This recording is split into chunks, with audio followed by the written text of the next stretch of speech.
The big challenge down here was to have a vision that you could explain and present to people in a way that was believable and created optimism in the future. We've got 2 new hotels down here, the bridge across the river, the Markel Trail, new restaurants. I'm very proud of my role down here. And so we felt good about the way we could move things forward. We have our challenges, there's no question about it, but we feel there's so many good things that we're going to overcome these problems we have, and we will pave the way for a bright future.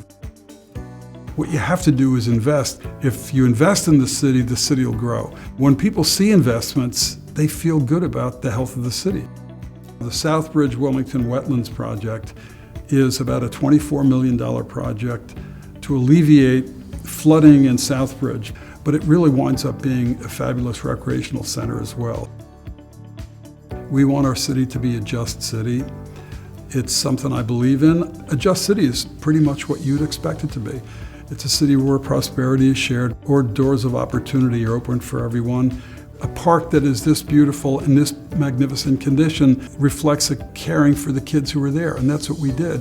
When we did Eden Park, we were sending a message more than just creating a park. We were saying, you matter. We spent about $3 million on 6 small neighborhood parks. All of a sudden now we've got these parks that represent vitality in a neighborhood where there was nothing to do for kids at the end of the day. If we continue to aspire to be this just city that I'm talking about, that requires you to do so many things that are difficult. It's fixing neighborhoods, it's reducing crime, it's building schools, it's continuing to improve our infrastructure. This just takes time. Hicks had gotten very run down, and you can see what has replaced it. It's a beautiful, airy, welcoming space. We are going to invest in our children, not just here, in everything we do in the city. There's no way we can say we're doing it when they come into a place that just isn't up to par. 4, 3, 2, 1, 0. I think it's important that people know that the people who they elected to office really care about their future, the condition of their community, the crime in the community, and their kids. He has made a statement for the city, and I guess it's a little political, but I'm going to say it anyway. We need Mayor 4 more years. Nobody could have imagined what the 76ers Fieldhouse would have meant to the city. It's got 3 beautiful basketball courts, or one center court, if you will, and 2,900 seats, but it's also got an indoor soccer arena that is just so fabulous. He cares about the kids in the city. But most importantly, when he took on the initiative of the HBCUs, which are historically black colleges, and by bringing in a notable like Stephen A. Smith to spearhead that initiative, that by itself was monumental. We, as of last year, have had over 5,000 kids come down on our college fair day and apply to HBCUs from around the country. We had 3,500 kids. 1,200 or 1,400 kids got admitted to a school on the spot. $4 million of scholarships were given. That's part of this whole concept of we're a just city, because we're caring for everybody. We're trying to help people who've been marginalized historically.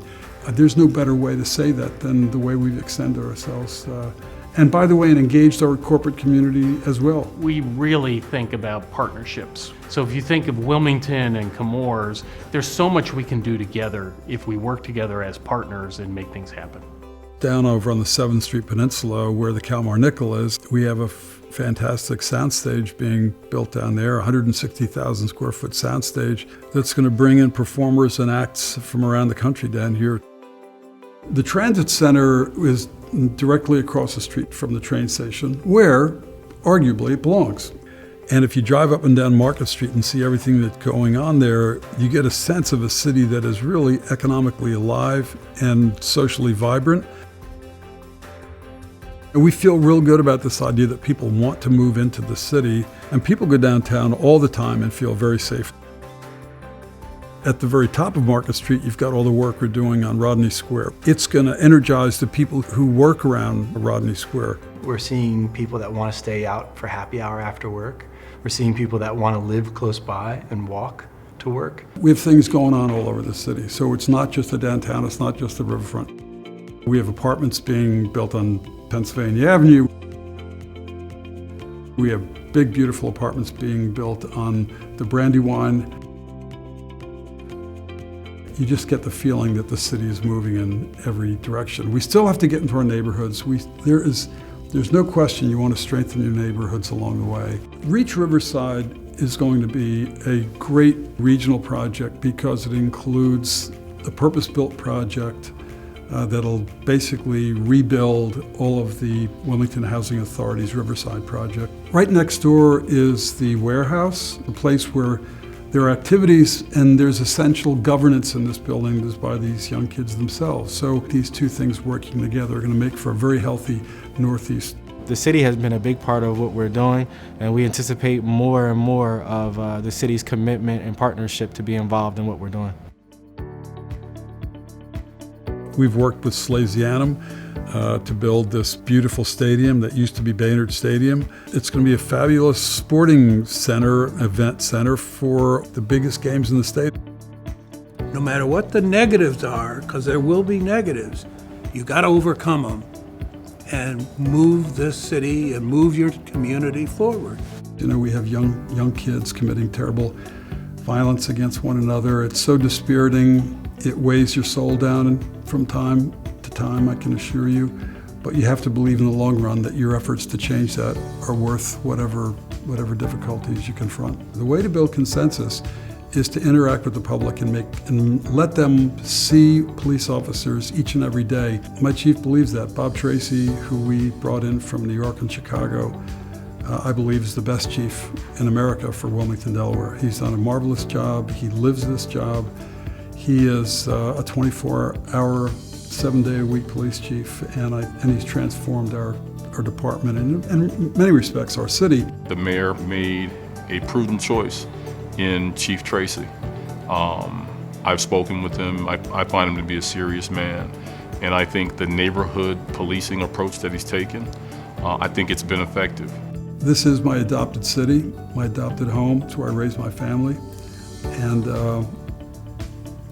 I just have this deep affection for it and want it to be a good place. I would feel terrible if on my watch the city slid backwards, so I want to do my best to make it a healthy, vibrant city. So I want to say to him, thank you.